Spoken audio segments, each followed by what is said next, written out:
Assalamualaikum warahmatullahi wabarakatuh. Waalaikumsalam warahmatullahi wabarakatuh.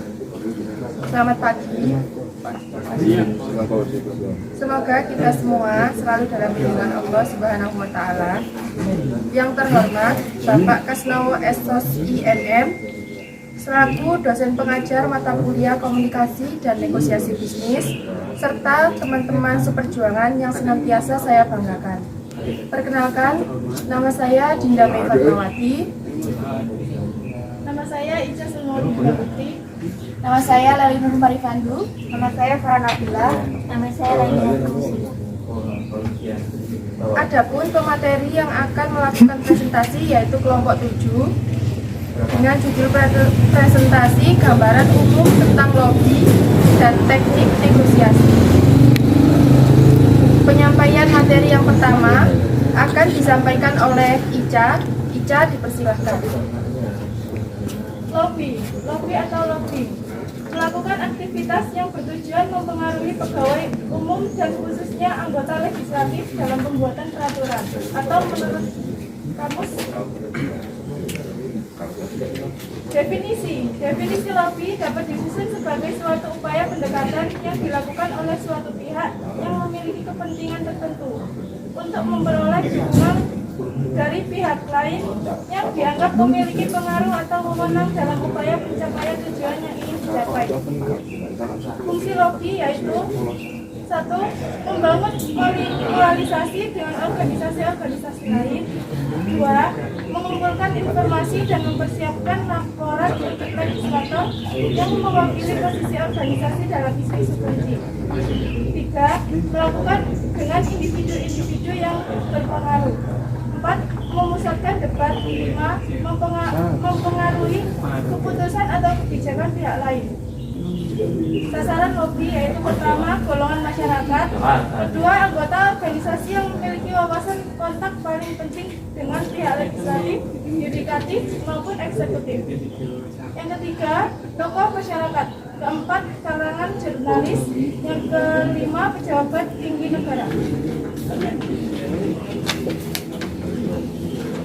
Adapun jenis lobby, pertama lobby tradisional, yakni lobby mendekati pengambil keputusan. Kedua, lobby akar rumput, menggunakan masyarakat untuk mempengaruhi pengambil keputusan.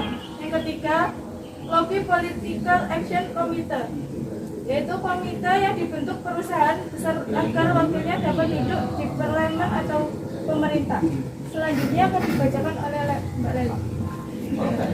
Langkah-langkah melobi atau lobby. Yang pertama yaitu mengetahui motif-motif yang akan terlibat dalam lobby. Yang kedua yaitu mewaspadai jebakan. Yang ketiga yaitu menetralisir sikap lawan. Kemudian yang terakhir yaitu memperbesar situasi media dan menyusun rancangan pendekatan media. Selanjutnya akan dibacakan oleh Pak Farah. Selanjutnya akan dibacakan oleh Mbak Pustiro.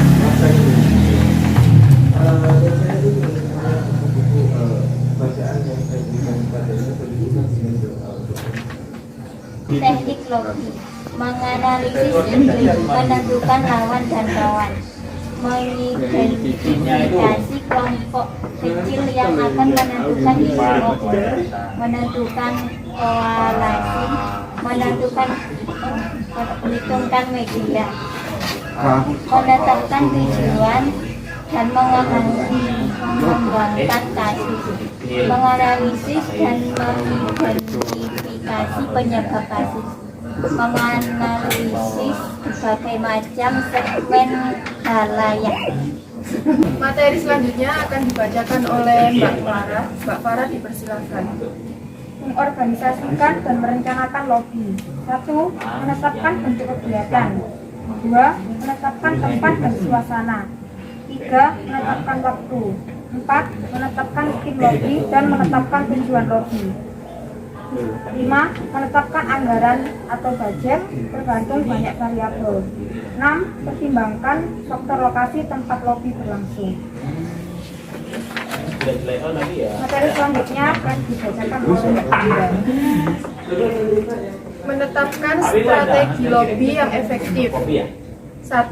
Urutan prioritas siapa yang di lobi akan menentukan tempat dan waktu, kedalaman pesan dan fakta.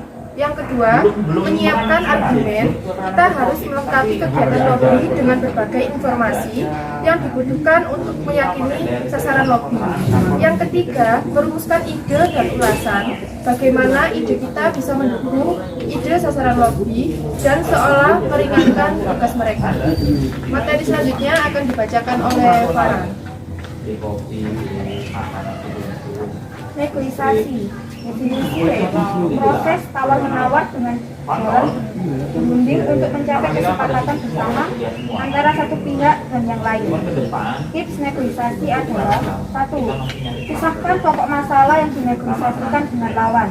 2. Selalu mengacu pada tujuan utama negosiasi. 3. Berikan alternatif win-win solution pada lawan.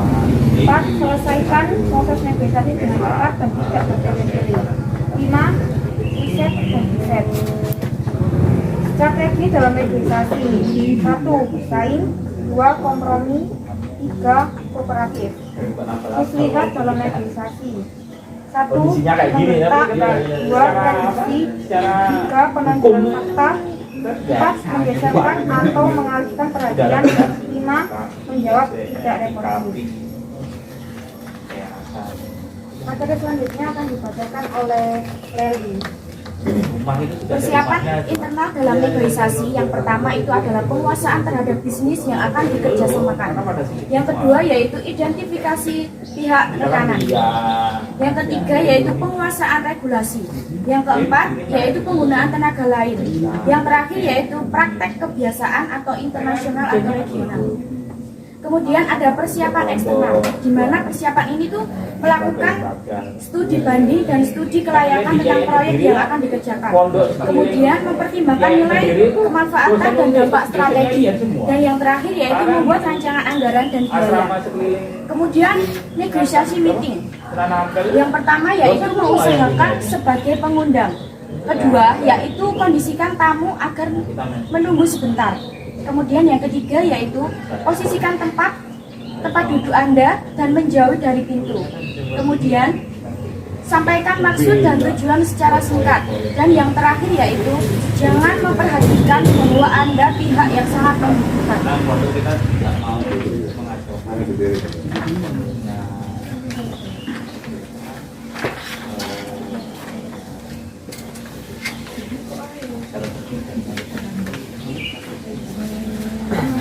Selanjutnya ada sesi tanya jawab. Kami persilahkan, apakah ada yang ditanyakan? Iya, saya ingin bertanya. Tolong sebutkan nama. Perkenalkan, nama saya Muhammad Renal Bani. Saya ingin bertanya bagaimana strategi dalam bernegosiasi. Baik, terima kasih atas pertanyaannya. Apakah dari kelompok kami ada yang ingin menjawab? Ada. Saya akan menjawab pertanyaan dari Mas Raihan. Strategi dalam bernegosiasi ada 4, yaitu win-win, win-loss, loss-loss, dan loss-win. Selanjutnya, apakah ada pertanyaan lagi? Saya bertanya. Silakan sebutkan nama. Nama saya Hosni. Saya bertanya tentang taktik dalam negosiasi. Silakan, apa ada yang ingin menjawab? Saya akan menjawab pertanyaan dari Mas Nawan. Taktik dalam negosiasi yang pertama yaitu membuat agenda, di mana taktik ini itu harus digunakan karena dapat memberikan waktu kepada pihak-pihak yang berselisih setiap ada masalah. Kemudian yang kedua yaitu bluffing, di mana taktik klasik ini tuh sering digunakan oleh para negosiator untuk bertujuan mengetahui lawan perbandingan dengan cara membuat distorsi kenyataan yang ada dan membangun suatu gambaran yang tidak benar. Kemudian yang terakhir yaitu membuat tenggat waktu atau deadline. Selanjutnya, apakah ada yang bertanya? Saya akan bertanya, perkenalkan nama saya Krisna Dodo. Apa saja yang diperlukan saat melobi?